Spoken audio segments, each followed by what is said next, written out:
கர்த்தர் நல்லவர். மீண்டுமாக நம்முடைய சபையிலே வந்து கர்த்தருடைய வார்த்தையை பகிர்ந்து கொள்வதிலே நான் மிகுந்த மகிழ்ச்சி அடைகிறேன். கடைசியாக நம்ம என்ன கவனிச்சோம் அப்படின்னா, சுவிசேஷம் என்ற தலைப்பில் நம்ம பார்த்துக்கிறோம். சுவிசேஷம் என்ற தலைப்பில் நிறையா நான் உங்களுக்கு காரியங்கள் சொல்லிக் கொடுத்தேன். ஆனால் இப்போ வந்து நம்ம சிலுவை தியான கூட்டம் அப்படின்னு சொல்றதுனால பிரசங்கத்தில் மாற்றலை, சுவிசேஷமும் சிலுவையும் இந்த தலைப்பில் நான் உங்களுக்கு போதிக்க விரும்புகிறேன். ஒன்றும் இல்லை, என்னதான் சுவிசேஷத்தை பற்றி நான் சொல்லிக் கொடுத்தனாலும், எங்கே ஆரம்பித்தாலும் சுவிசேஷத்தை நான் எங்கே ஆரம்பித்தனாலும் அது எங்கே போய் முடியும் அப்படின்னு கவனிச்சிங்க அப்படின்னா அது சிலுவையில் தான் போய் முடியும். யார் வேணால் சுவிசேஷம் சொல்லட்டும், அது எப்படி வேணால் சொல்லட்டும், எப்படி வேணால் ஆரம்பிக்கட்டும், எங்கே கொண்டு போய் வேணால் முடிக்கட்டும். ஆனால் அவங்க சொல்கிறதோட மைய கருத்தை நீங்கள் கவனிச்சிங்க அப்படின்னா, அதாவது உள் கருத்தை நீங்கள் கவனிச்சிங்க அப்படின்னா, பேக்ரவுண்ட் என்ன அப்படின்னு கவனிச்சிங்க அப்படின்னா அது சிலுவையில் தான் போய் முடியும். கரெக்டா? நான் சொன்னேன், தேவன் வந்து இயேசுவை சிலுவையில் அடைச்சாரு. சிலுவையில் அடைச்சதுனால நீங்களும் நானும் நீதிமான் ஆக்கப்பட்டோம் அப்படின்னு நான் சொன்னேன். உங்களுக்கு எனக்கும் சிலுவையின் மூலமா நீதிமான் என்கிற ஒரு காரியம் கொடுக்கப்பட்டுச்சு அப்படின்னு சொன்னேன். இன்னும் கவனிச்சீங்க அப்படின்னா, சிலுவையின் மூலமா நம்மளுக்கு ரட்சிப்பு கொடுக்கப்பட்டுச்சு. நல்லா கவனிங்க, சிலுவையின் மூலமா நம்மளுக்கு ரட்சிப்பு கொடுக்கப்பட்டுச்சு, நீதி கொடுக்கப்பட்டுச்சு. சிலுவை மூலமா கிருபை கொடுக்கப்பட்டுச்சு, இரக்கம் கொடுக்கப்பட்டுச்சு, தயவு கொடுக்கப்பட்டுச்சு, மன்னிப்பு கொடுக்கப்பட்டுச்சு. சிலுவையிலிருந்து இயேசு ரத்தம் சிந்தினாரு, ரத்தம் கொடுக்கப்பட்டுச்சு, சரீரம் கொடுக்கப்பட்டுச்சு. முழுசா சொல்லணும் அப்படின்னா இயேசுவே சிலுவையில் கொடுக்கப்பட்டார். இதுதான் சிலுவையில் நடந்துச்சு. இதான் நம்ம கவனிச்சுட்டு இருக்கோம். இவ்வளவு நாளா கேட்டிருக்கோம். நம்ம கிட்ட இருந்த பாவம் இயேசு கிட்ட போச்சு. கரெக்டா? நம்ம கிட்ட இருந்த பாவம் இயேசு கிட்ட போச்சு. அதனால நமக்கு என்ன கிடைச்சிச்சு? நீதி நமக்கு கிடைச்சிச்சு. நம்ம கிட்ட இருந்த பாவம் எங்க போச்சு? இயேசு கிட்ட போச்சு. அதனால நமக்கு என்ன கிடைச்சிச்சு? நீதி கிடைச்சிச்சு. அதனால நீங்கள் நாம இப்ப என்னவா இருக்கிறோம்? நீதிமானா இருக்கிறோம். கரெக்டா நான் சொல்றது? அப்புறம் என்னாச்சு அப்படின்னா, நம்ம கிட்ட இருந்த சாபம் அவர்கிட்ட போச்சு. அவர் ஏற்றுக்கொண்டார் சிலுவையில. நம்மளோட சாபத்தை அவர் ஏற்றுக்கொண்டார் சிலுவையில. அதன் மூலமா நமக்கு என்ன கிடைச்சிச்சு அப்படின்னு கவனிச்சீங்கன்னா, ஆசீர்வாதம் நம்மளுக்கு கிடைச்சிச்சு. கரெக்டா? ஆபிரகாமுடைய ஆசீர்வாதம் இயேசு சிலுவையில் அறியப்பட்டதன் மூலமாக, இயேசு ஏற்றுக்கொண்டதன் மூலமாக, ரட்சிக்கப்பட்டதன் மூலமாக, நீங்கெல்லாம் இயேசுடைய புத்திரர்களாய் ஆனதன் நிமித்தமாக ஆபிரகாமுடைய ஆசீர்வாதத்துக்கு நீங்கள் நானும் சொந்தக்காரர்களால் மாறி இருக்கிறோம். எப்படின்னா, இயேசு சிலுவையில் நம்முடைய சாபங்களையும் நம்முடைய பாவங்களையும் ஏற்றுக்கொண்டது நிமித்தமாக ஆபிரகாமுக்கு கொடுக்கப்பட்ட எல்லா ஆசீர்வாதங்களும் உங்களுக்கும் எனக்கும் சொந்தமாக ஆயிருக்குது. இன்னும் மேல கவனிச்சோம் அப்படின்னா, உங்களுடைய எல்லா பலவீனங்களையும் இயேசு சிலுவையில் ஏற்றுக்கொண்டார். எல்லா பலவீனங்களையும் இயேசு சிலுவையில் ஏற்றுக்கொண்டார். உங்களையும் என்னையும் பலவானாக மாற்றும்படியாக இயேசு உங்களுடைய பலவீனங்களையும் என்னுடைய பலவீனங்களையும் சிலுவையில் ஏற்றுக்கொண்டார். அதன் மூலமா நீங்களும் நானும் பலவான்களாய் மாற்றப்பட்டிருக்கிறோம், சுகவான்களாய் மாற்றப்பட்டிருக்கிறோம், ஆரோக்கியவான்களாய் மாற்றப்பட்டிருக்கிறோம். இன்னும் கவனிச்சோம் அப்படின்னா, நம்முடைய எல்லாருடைய நோய்களையும் எல்லாருடைய வலிகளையும் எல்லாருடைய சுகவீனங்களையும் அவர் சிலுவையில் ஏற்றுக்கொண்டது நிமித்தமாக நீங்களும் நானும் ஆரோக்கியப்படுத்தப்பட்டிருக்கிறோம், சுகப்படுத்தப்பட்டிருக்கிறோம். நீங்கள் நானும் சுகவான்களாய் வாழ்ந்து இருக்கிறோம். இன்னும் மேல கவனிச்சோம் அப்படின்னா, பயம். நான் ஏற்கனவே இந்த பயத்தை குறித்து ஒரு சில வெப்பனாக நான் போதிச்சிருக்கேன். நம்முடைய எல்லாருடைய பயத்தையும் இயேசு சிலுவையில் ஏற்றுக்கொண்டது நிமித்தமாக அவர் பயமுள்ள ஆவியை படாமல் பலமும் அன்பும் தெளிந்த புத்தியுள்ள ஆவியை நமக்கு கொடுத்திருக்கிறார். நம்ம கடவுளுக்கு பயந்திருக்கிறதுனால, நல்லா கவனிங்க, நம்ம கடவுளுக்கு பயந்திருக்கிறதுனால நம்ம மற்ற காரியங்கள் எதுவும் பயந்துக்க வேண்டிய அவசியம் கிடையாது. பிசாசுக்கு பயப்பட வேண்டியது கிடையாது. இந்த உலகத்தில் இருக்கிற மனிதர்களுக்கு யாரும் நம்ம பயப்பட வேண்டியது கிடையாது. ஏன்னா நம்ம கடவுளுக்கு பயந்து இருக்கிறோம். நம்முடைய பயங்கள் எல்லாம் சிலுவையை அவர் ஏற்றுக்கொண்டது நிமித்தமாக நீங்களும் நானும் பயமற்றவர்களாக, தெளிந்த புத்தியுள்ளவர்களாக, அன்புள்ளவர்களாக மாற்றப்பட்டிருக்கிறோம். இதெல்லாம் நான் எப்படி உங்களுக்கு போதிச்சிருக்கிறேன். இன்னும் மேல கவனிச்சோம் அப்படின்னா, இயேசு ஒன்றுமே அறியாத ஒரு ஆட்டுக்குட்டியை போல அடிக்கப்படுறதுக்கு, சிலுவையில் அடிக்கப்படுறதுக்கு ஒன்றும் அறியாத ஆட்டுக்குட்டியை மயிர்கத்திரிக்கிறதுக்கு இழுத்து கொண்டு போகிற ஆட்டுக்குட்டியை போல இழுத்து கொண்டு போறாங்க. அவரும் எதுவும் பேசாம அப்படியே போறாரு, சிலுவையில் அடிக்கப்படுறதுக்கு போறாரு. என்ன அப்படின்னு கவனிச்சிங்க அப்படின்னா, அவர் அங்க எதனா பேசியிருந்தாரு அப்படின்னா என்ன நடந்திருக்கும் அப்படின்னா, அவர் பக்கம் என் பக்கம் இந்த நீதி இருக்குது அப்படின்றத அவர் பிளாத்து முன்னாடியோ இல்லை ரோமர்கள் முன்னாடியோ வந்து ஒரு வாக்குவாதம் பண்ணியிருந்தார் அப்படின்னா, அவர் சர்வ வல்லமையுள்ள தேவன், சர்வ ஞானி, சாலமோனிலும் பெரிய ஞானி. அவரோட வாக்குவாதம் பண்ணி பேசி நம்மளால ஜெயிக்க முடியுமா? ஜெயிச்சிடலாமா? ஜெயிக்க முடியாது. எந்த ரோம போர்ச்சவர்களாக இருக்கட்டும், எந்த ஒரு அதிகாரத்திற்கு உட்பட்டவர்களாக இருக்கட்டும், அவர் பிலாத்துவா இருக்கட்டும், யாராக இருந்தாலும் இயேசு அவர் பேசி ஜெயிக்கணும் அப்படின்னா அவரோட ஞானமான தான் பேசி ஜெயிக்க முடியும். அப்படி அவர் வார்த்தை பேசியிருந்தாருன்னா கூட அவரை சிலுவையில் அரைஞ்சிருக்க மாட்டாங்க, சிலுவையில் அடிக்க கூட்டு போயிருக்க மாட்டாங்க. ஏன்னா அவர் பக்கம் நியாயம் இருக்கிறதுன்றத அவர் சொல்லியிருக்கலாம். ஆனால் கூட அவர் எந்த ஒரு வார்த்தையுமே பேசாம அமைதியா, ஒரு மயிர் கத்தரிக்கிறதுக்கு எப்படி ஒரு ஆட்டுக்குட்டி இழுத்துட்டு போவாங்களோ அந்த போல பேசாம மௌனமா போறாரு. என்ன அப்படின்னா, அவ்வளோ ஞானம் படைச்சவரா இருந்தும், அவ்வளோ வல்லமை படைச்சவரா இருந்தும் அவருடைய ஞானத்தை வெளிப்படுத்தாம, அவர் ஒரு ஞானமே இல்லாதவரை போல, எனக்கு எந்த ஞானமுமே கிடையாது, எனக்கு எந்த வல்லமையுமே இல்லை அப்படின்றவரை போல, ஒன்றுமே அறியாதவரை போல சிலுவையில் அடிக்கப்படுறதுக்கு இழுத்துட்டு போறாங்க. அவரும் போறாரு. என்ன மீனிங் அப்படின்னு கவனிச்சிங்க அப்படின்னா, உங்களுடைய அறியாமையும் என்னுடைய அறியாமையும், உங்களுடைய சொல்லலாம் உங்களுடைய முட்டாள்தனமும் என்னுடைய முட்டாள்தனமும் இயேசுவின் மீது போனது. நீங்க உங்களுடைய அறியாமையும் என்னுடைய அறியாமையும், உங்களுடைய முட்டாள்தனமும் என்னுடைய முட்டாள்தனமும் இயேசுவிடம் போனது. இயேசுவிடம் இருந்த ஞானம், இயேசுவிடம் இருந்த அந்த சாலமோனிலும் பெரிய ஞானம் உங்களுக்கும் எனக்கும் கொடுக்கப்படும்படியாக, இயேசு சிலுவையிலே அடிக்கப்படும்படியாக ஒன்றுமே பேசாதவராய் சிலுவையை சுமந்து கொண்டு சென்றார் என்று நான் உங்களுக்கு சொல்கிறேன். என்ன நடந்துச்சு அப்படின்னா, இயேசுனுடைய ஞானம் உங்களுக்கு எனக்கு கொடுக்கப்பட்டிருக்கிறது. இயேசுனுடைய அன்பு உங்களுக்கு எனக்கு கொடுக்கப்பட்டிருக்கிறது. இயேசுனுடைய தெளிந்த புத்தி உங்களுக்கும் எனக்கும் கொடுக்கப்பட்டிருக்கிறது. உங்களிடமும் என்னிடமும் இருந்த அறியாமை, உங்களிடமும் என்னிடமும் இருந்த அந்த மக்கற்ற ஒரு புத்தி இயேசுவிடம் போனது. அதனால்தான் அவர் அவ்வளோ ஞானவானா இருந்தாலும் அவர் ஒன்றும் அறியாதவரை போல் அடிக்கப்படுவதற்கு, சிலுவையில் அடிக்கப்படுவதற்கு இழுத்து கொண்டு போகப்படுகிறார். இதெல்லாம் நான் உங்களுக்கு ஏற்கனவே சொல்லிட்டேன். இன்னும் என்ன மேல போனோம் அப்படின்னா, தரித்திரம் அவர்கிட்ட போயிடுச்சு. தரித்திரம் எங்க போயிடுச்சு? இயேசு கிட்ட போயிடுச்சு. அவரிடம் இருந்த ஐஸ்வர்யம் நம்ம கிட்ட வந்துருச்சு. என்ன நடந்துச்சு? நம்ம கிட்ட இருந்த தரித்திரம் அவர்கிட்ட போயிடுச்சு. அவரிடம் இருந்த ஐஸ்வர்யம் நம்ம கிட்ட வந்துருச்சு. அதனால நம்ம என்ன மாற்றப்பட்டிருக்கிறோம்? ஐஸ்வர்யவான்களாய் மாற்றப்பட்டு இருக்கிறோம். கடைசியா நான் சொன்னேன்,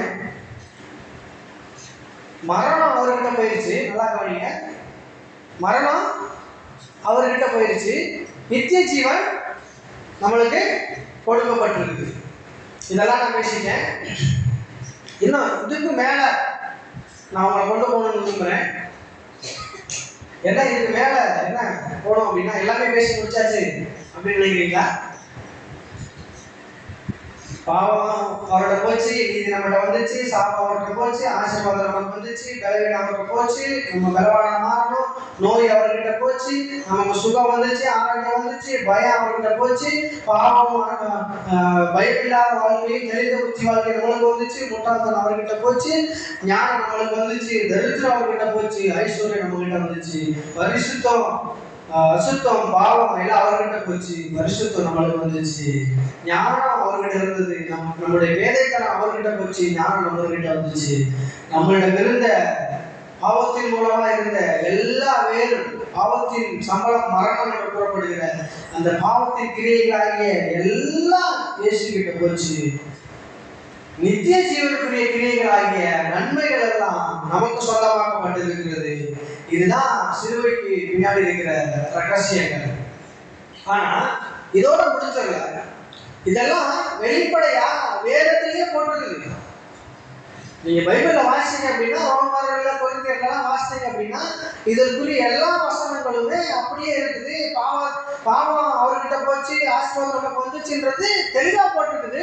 இயேசு சிலுவையிலே பாவமானார், அதனால நம்ம நீதியாக்கப்பட்டோம் சிலுவையில பைபிள்ல தெளிவா போட்டிருக்குது. கரெக்டா? ஏன்னா ரோமருக்கு எழுதும் போது, கொரிந்தியருக்கு எழுதும் போது பவுல் சிலுவையில என்ன நடந்துச்சுன்ற வெளிப்பாடுகளை ஒன்னொன்னா தெளிவா எழுதுறாரு, எல்லாத்தையுமே எழுதுறாரு. கொரிந்தியர்ல சொல்றாரு அவருடைய ஐஸ்வர்யம் நம்ம கிட்ட வந்துச்சு, ஏன்னா நம்மளுடைய தரித்திரத்தை அவர் ஏற்றுக்கொண்டதுனால ஐஸ்வர்யம் நம்ம கிட்ட வந்துச்சு தெளிவா எழுதியிருக்கு, பைபிள்ல எழுதப்பட்டிருக்கு. ஆனா இப்போ பவுல் வந்து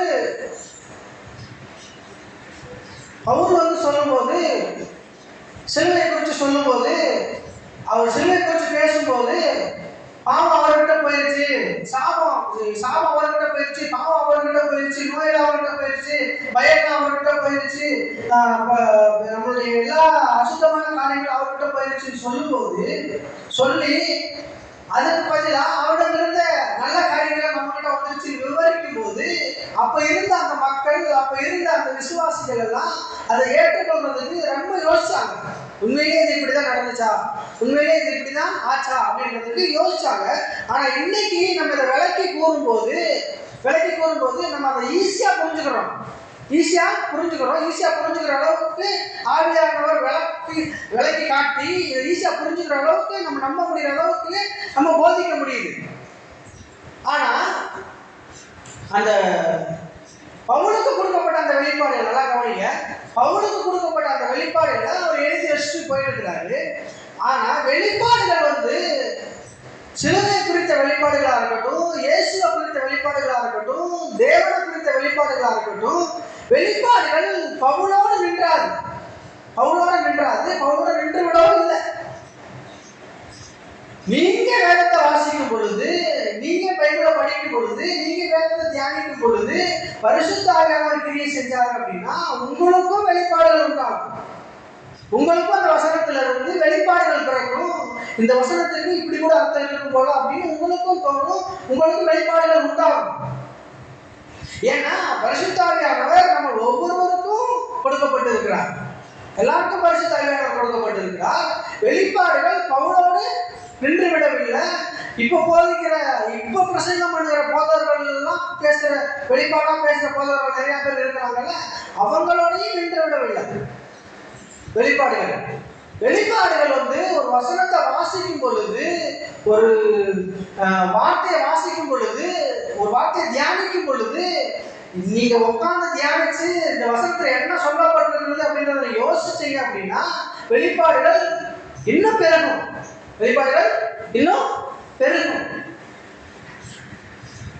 அதே போல அந்த வெளிப்பாடுகள் சொல்றது பாவம் நீதியாச்சு, சாபம் ஆசீர்வாதமாச்சு, பலவீனம் பலவானா மாறிச்சு, தரித்திரம் ஐஸ்வர்யமா மாறிச்சு, மரணம் நித்திய ஜீவனா மாறிச்சுன்றதோட நின்று விடாம இன்னும் மேல போகும்.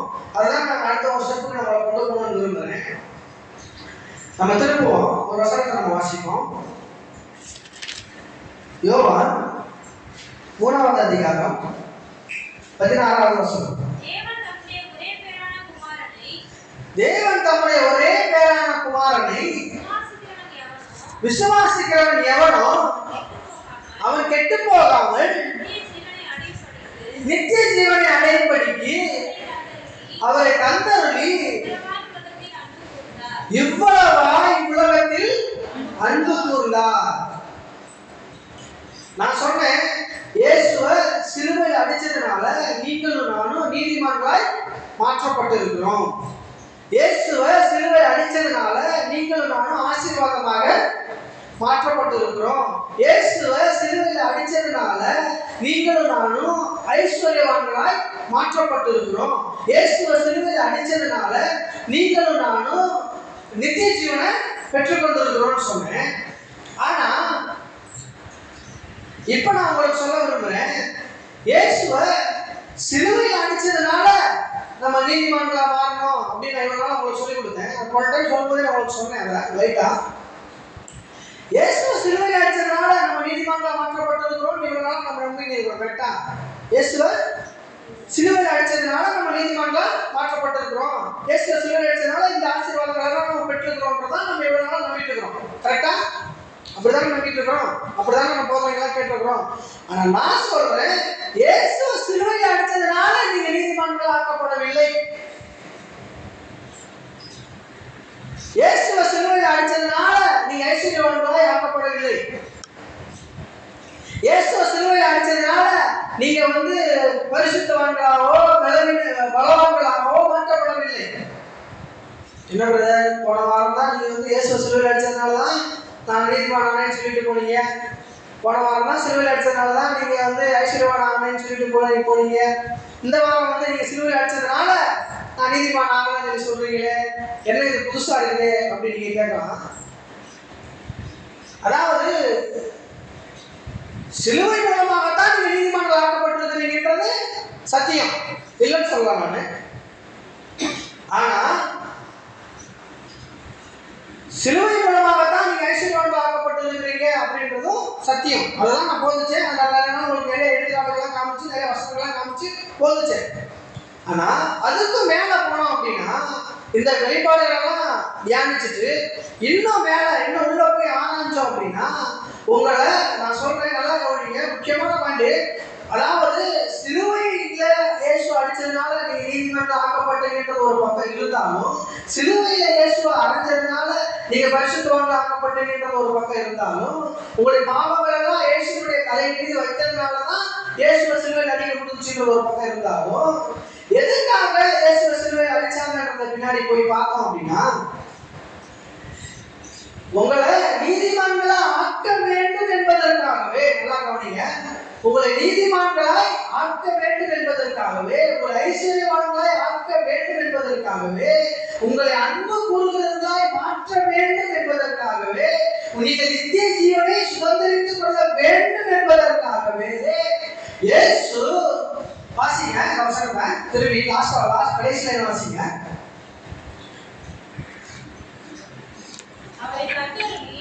இயேசுவை தந்தருளினா, இயேசுவை சிலுவையில் அடிச்சு சொல்லுங்க, தந்தருளி இவ்வளவாய் உலகத்திலே அன்பு கூர்ந்தா என்ன அப்படின்னு கவனிச்சீங்க அப்படின்னா, எதுக்காக இயேசுவை சிலுவையில் அடிச்சாங்க அப்படின்னா, அதாவது இயேசு சிலுவையில் அடிக்கணும்ன்றது அவரோட நோக்கம் கிடையாது. எல்லாம் கவனிச்சுக்கங்க. இயேசுநாதரை பிறக்க வச்சு அவரை சிலுவையில் அடிச்சு சிலுவையில் சாவடிக்கணும்ன்றது அவரோட நோக்கம் கிடையாது. ஆனா உங்களை நீதிமான ஆக்கணும்ன்றது அவரோட நோக்கம். உங்களை ஐஸ்வர்யவான்களை ஆக்க வேண்டும்ன்றது அவரோட நோக்கம். உங்களை பரிசுத்தவான்களை மாற்ற வேண்டும்ன்றது அவரோட நோக்கம். ஏன்னா அவர் உங்க மேலையும் என் மேலையும் அன்பு கூறுகிறார். ஆதாம உண்டாக்கி, நல்லா கவனிங்க, ஆதாம எதுக்காக உண்டாக்குனார் நினைக்கிறீங்க? ஏன் ஆதாம உண்டாக்குனார் நினைக்கிறீங்க? அவர் அன்பு கூறுகிறதற்காகவே ஆதாம உண்டாக்கினார். அவர் அன்பு கூறணுன்றதுக்காகவே மனுக்குலத்தை உண்டாக்கினார்.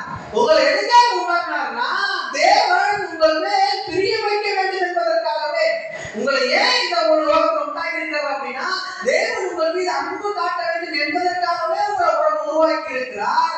உங்கள் மீது வைத்த அன்பின் காரணமாக, உங்கள் மீது வைத்த பாசத்தின் காரணமாக, உங்கள் மீது வைத்த காதலின் காரணமாக இயேசு அடித்தார் என்று நான் உங்களுக்கு சொல்லுகிறேன் பிரியமானவர்களே.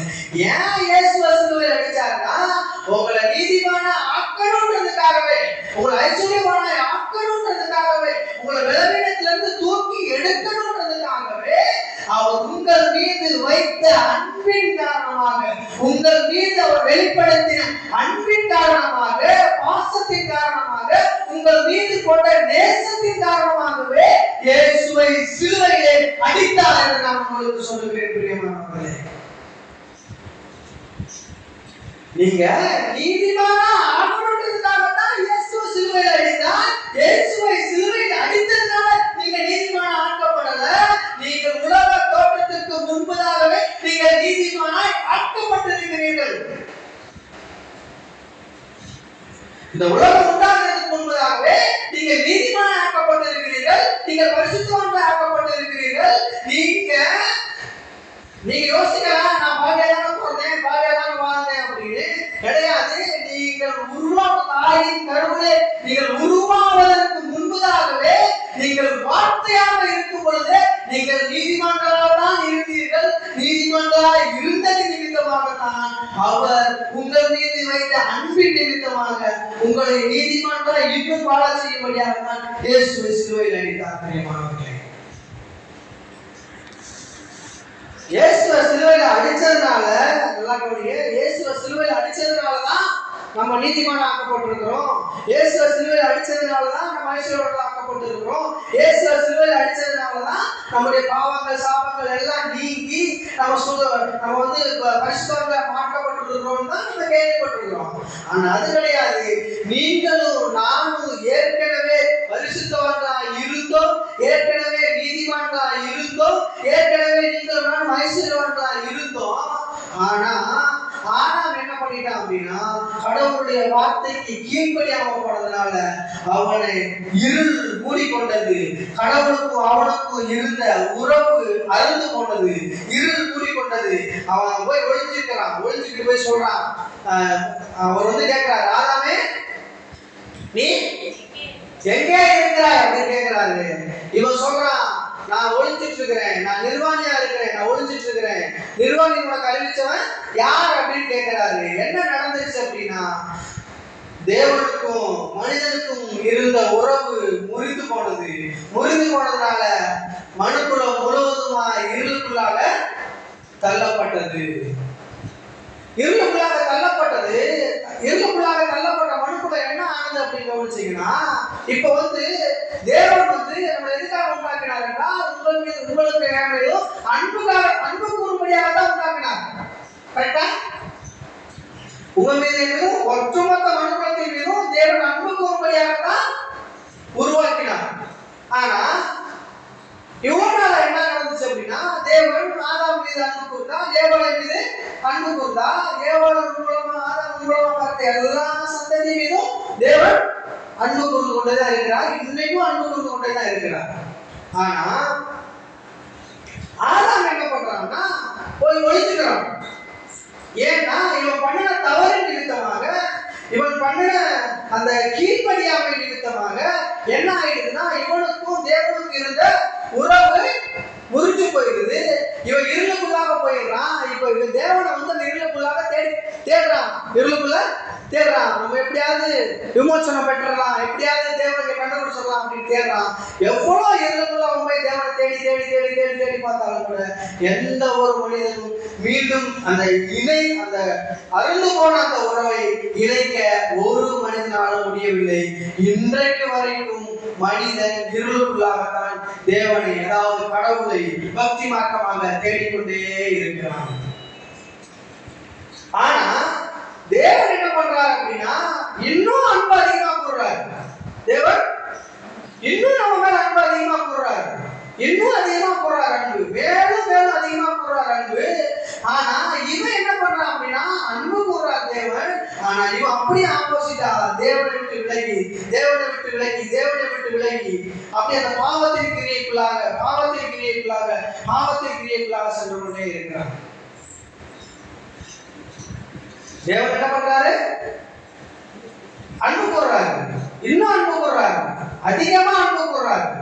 ஆனா மனுஷன் என்ன பண்றான் அப்படின்னா இன்னும் விலகி போறான், இன்னும் விலகி போறான், இன்னும் விலகி போறான். அது எப்படி பிரதர்? தேவன் அனுப்புகிறார் அனுப்புகிறார் அனுப்புகிறாருன்றீங்க, மனுஷன் மட்டும் விலகி போறான் விலகி போறான் விலகி போறான் விலகி போறான்றீங்க. இப்போ நீங்க ஒரு ஆளுமே அனுபவிச்சிருக்கீங்கன்னு வச்சுக்கோங்க. இப்ப கணவன் மனைவி எடுத்துக்கலாம், கணவன் மனைவியை எடுத்துக்கலாம். கணவன் என்ன பண்ணுவார்? மனைவி மேல அனுபவிச்சிருப்பார், வச்சிருப்பாரு தானே, அனுபவிச்சிருக்கிறார். இப்போ மனைவி கணவன் ஏதோ ஒரு காரியம் பண்றாரு, பண்ணி ஏதோ ஒரு காரியம் செஞ்சுட்டு வந்துடுறாரு. அது அந்த விஷயம் வந்து மனைவி காதுக்கு போகுது. நல்லா கவனிங்க, மனைவியோட காதுக்கு போகுது.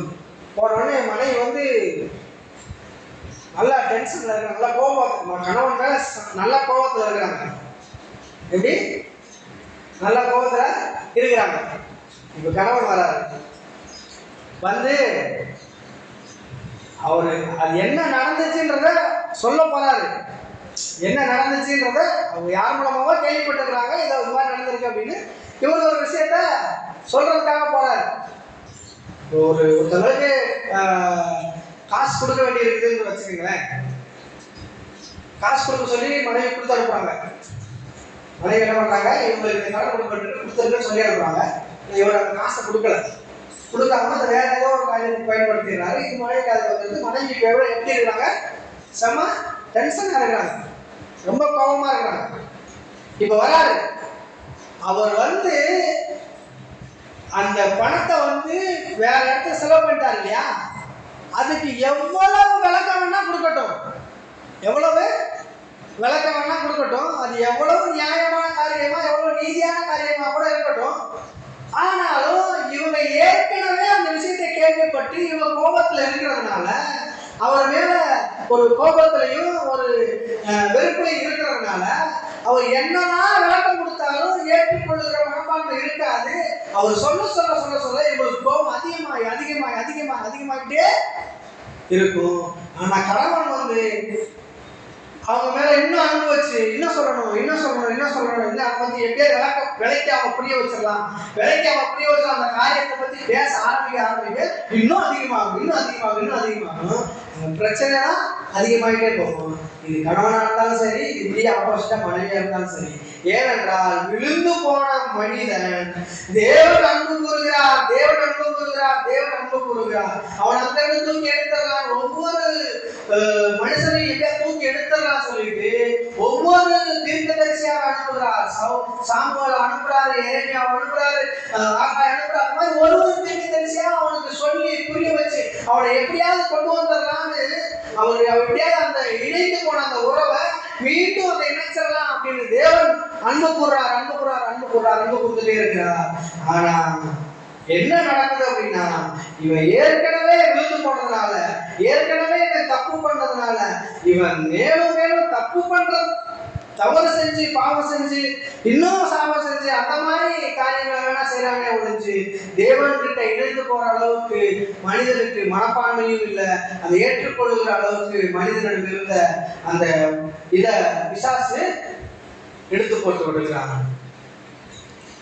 இப்ப என்ன நடக்குது அப்படின்னா, மனிதன் இழந்து போனதை நல்லா கவனிங்க. மனிதன் இழந்து போனதை அதை சரி கட்டணும் அப்படின்னா, அதை சரி செய்யணும் அப்படின்னா, அதை சரியான இணைப்புல கொண்டு போய் சேர்க்கணும் அப்படின்னா, அதை ஒரு மனிதன் தான் செய்ய முடியும். மனிதன் இழந்து போனதை தேவனே வந்து இறங்கி செய்ய முடியாது. ஏன்னா அது வந்து அவர் நீதிபரர், அவர் நீதியாக தான் செய்வார். இப்ப என்ன பண்ணணும் அப்படின்னா, மனிதனுக்கு அதை புரிய வைக்கணும் அப்படின்னா, நல்லா கவனிங்க, மனிதனுக்கு அதை புரிய வைக்கணும் அப்படின்னா ஒரு மனிதனே இறங்கி வந்து மனிதனா வாழ்ந்து மனிதனுக்குள்ள என்ன பிரச்சனை இருக்குதுன்றத காட்டி அந்த பிரச்சனையை சரி பண்ணி அதுக்கு ஒரு தீர்வை உண்டாக்கி மறுபடியும் அந்த பிரிந்து போன அந்த உறவை இணைக்கும்படியாகத்தான் இயேசு இந்த உலகத்தை அனுப்பப்பட்டார் என்று நான் உங்களுக்கு சொல்லுகிறேன். பிரியமானவர்களே, இயேசு மனிதனா உலகத்துல வர்றாரு. நான் சொன்னேன் தேவன் உங்க மேல அனுபவிச்சிருக்கிறாரு அப்படின்னு நல்லா கவனிங்க. தேவன் உங்க மேல அனுபவிச்சிருக்கிறாரு. நீங்க எந்த அளவுக்கு கடவுளை வெறுக்கிறீங்களோ, எந்த அளவுக்கு கடவுள் மேல வெறுப்பா மனிதர்கள் இருக்கிறார்களோ, எந்த அளவுக்கு கடவுள் மேல விருப்பம் இல்லாம வெறுப்போட இருக்கிறாங்களோ, அதை விட அதிகமா தேவன் அனுபவிச்சிருக்கிறாரு. அதை விட தேவன் அதிகமா அனுபவிச்சிருக்கிறாரு. நீங்க வெறுத்து போக போக போக போக நல்லா கவனிங்க, நீங்க வெறுத்து போக போக போக போக தேவன் அதிகமா அதிகமா அதிகமா அதிகமா அன்பு செலுத்துறாரு அப்படின்னு நான் சொன்னேன். வெறுப்புக்காக ஒரு எக்ஸாம்பிள் சொன்னேன். ஆனா தேவன் உண்மையிலே அதிகமா அன்பு செலுத்துறாரா? நல்லா கவனிங்க.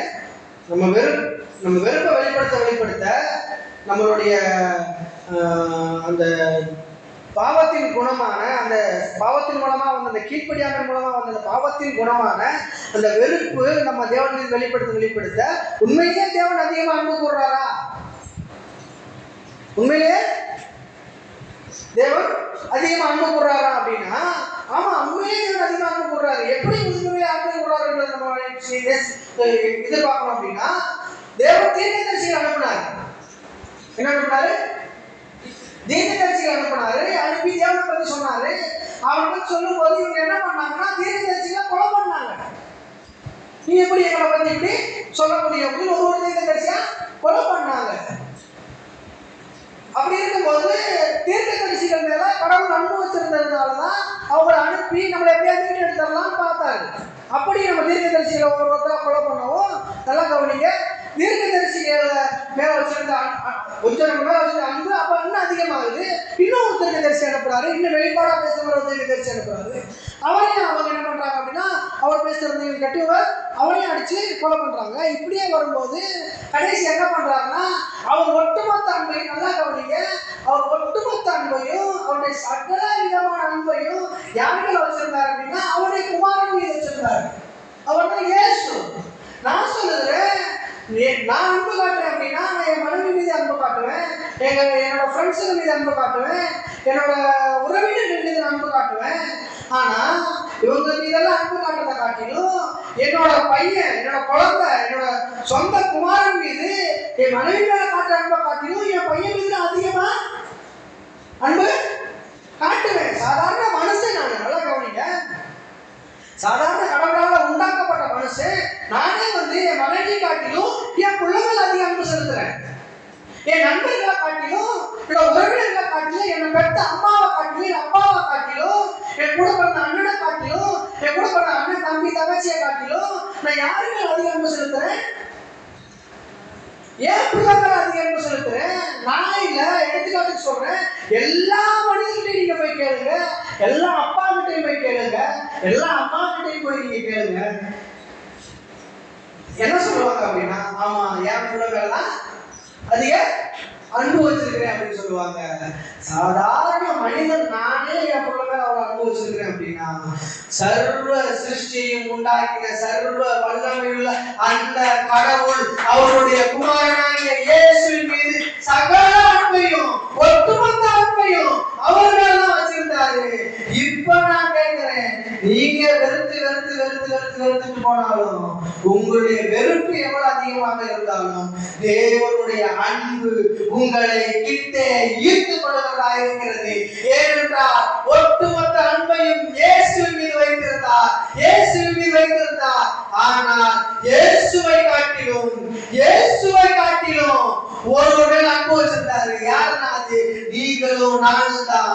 இயேசுவின் மீது வைத்திருந்த அன்பை காட்டிலும் 1000 மடங்கு அதிகமாக, கோடி மடங்கு அதிகமாக உங்கள் மீதும் என் மீதும் தேவன் அன்பு வைத்திருந்தார் பிரியமானவர்களே.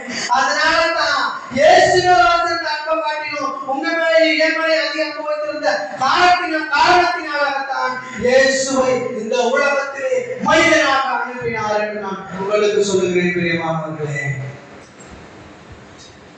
என்ன நடந்துச்சு அப்படின்னா சிலுவையில, நல்லா ஒரே ஒரு காட்சி சொல்லி முடிச்சுறேன். சிலுவையில என்ன நடந்துச்சு அப்படின்னு கவனிச்சீங்க அப்படின்னா, இயேசு மேலதான் ஒட்டுமொத்த அன்பை வச்சிருந்தாரு. இயேசுவோட உலகத்துக்கு அனுப்பினாரு. இப்போ இயேசு கெத்செமனே தோட்டத்துல இயேசுக்கு தெரியும் சிலுவையில் அடிச்சு சாகடிக்க போறாங்க, நம்ம சிலுவையில தான் சாக போறோம் அப்படின்னு சொல்லி தெரியும். கரெக்டா இல்லையா?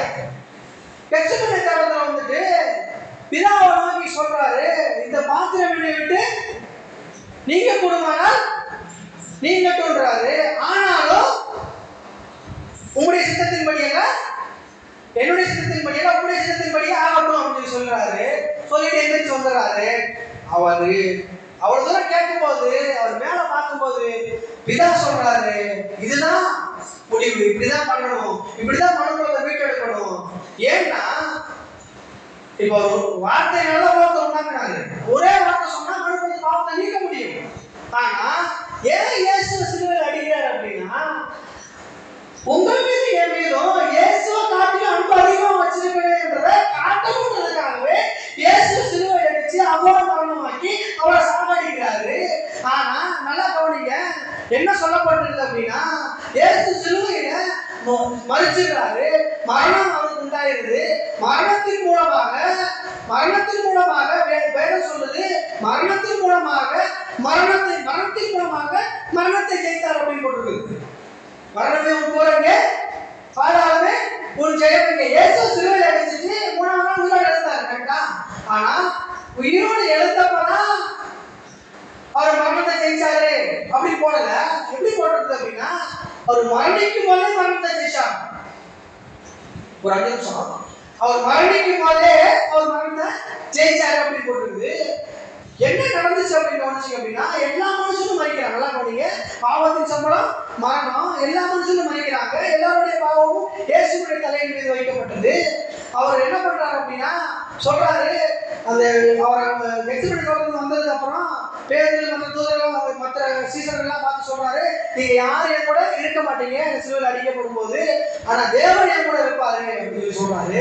சொல்லிட்டு அவர் சிலுவையில் அடிச்சிடறாங்க. அடிச்ச உடனே எல்லா தூதர்களும் பிரிஞ்சு போயிடுறாங்க, எல்லா சீசர்களும் பிரிஞ்சு போயிடுறாங்க. இயேசு என்ன நினைக்கிறாரு, தேவன் என் கூட இருப்பாருன்னு நினைக்கிறாரு. ஆனா ஒரு சமயம் வருது, நல்லா கவனிங்க, ஒரு சமயம் வருது, சிலுவையில் அடிச்ச பிறகு அவர் கதறாரு, என் தேவனே ஏன் என்னை கைவிட்டு அப்படின்னு கதறாரு. அப்படி கதறும் போது நல்லா கவனிங்க, அப்படி கதறும் போது நம்ம எல்லாம் என்ன யோசிச்சோம் அப்படின்னா, அப்ப தேவன் கூட இயேசுவை கைவிட்டாரு போல, தேவன் கூட இயேசுவை கைவிட்டாரு போல. அதனாலதான் இயேசுவே கதறாரு, என் தேவனே ஏன் என்னை கைவிட்டீங்கன்னு கதறாரு அப்படின்னு. நான் ஏற்கனவே நான் சொல்லியிருக்கேன், நம்மளுடைய கதறம் தான் அந்த சிலுவைக்கு போச்சு. நம்ம தான் கதறணும், நம்ம தான் என் தேவனே ஏன் கைவிட்டு கதறணும். ஏனென்றால் அவருடைய ஸ்தானம் நம்மளுக்குள்ள வந்துருச்சு, நம்மளுடைய ஸ்தானம் அவருக்குள்ள போயிருச்சு அப்படின்னு சொன்னேன். இப்ப எப்படி மரணத்தினால அவர் மரணத்தை ஜெயிச்சாருன்னா, நல்லா கவனிங்க, அவர் என் தேவனே ஏன் என்னை கைவிட்டீர் அப்படின்னு சொல்லிட்டு அவர் ஆவியை விடல. நல்லா கவனிங்க, அப்படி சொல்லிட்டு அவர் ஆவியை விடல. அவர் ஏன் அப்படி கதறாரு அப்படின்னா, நான் சொன்னேன் இல்லையா, அதாவது வார்த்தைக்கு கீழ்ப்படியாம ஆதாம் இருளுக்குள்ள போயிட்டான் அப்படின்னு. ஆதாம் முதலாக இன்றைக்கு கடைசி வரைக்கும் பிறந்த குழந்தை வரைக்கும் எல்லாம் இருளுக்குள்ள போய் இருந்தது. என்ன நடந்தது அப்படி என்றால், அந்த ஒட்டுமொத்த மனு குலத்தினுடைய இருளும் இயேசுவுடைய தலை மீது வைக்கப்பட்டது. அந்த இருளிலே நல்லா கவனிங்க, சாதாரணமான இருளில் ஒரு பேனா போட்டுட்டு நம்ம தேடணும் அப்படின்னா என்ன நடக்கும்? கண்டுபிடிக்க முடியாது. அந்த ஒட்டுமொத்த மனுக்குலத்தினுடைய இருளும் இயேசுவுடைய தலை மீது வைக்கப்பட்டது நிமித்தமாக அவர் அந்த மகா இருளுக்குள்ளாக, அந்த கார் இருளுக்குள்ளாக, அந்த இருட்டான ஏரியாவில் ஒட்டுமொத்த பாவமும் சூழ்ந்து இருக்கிற இருளான ஏரியாவுக்குள்ளாக தேவன் இருக்கிற இடத்தை தேடுகிறார்.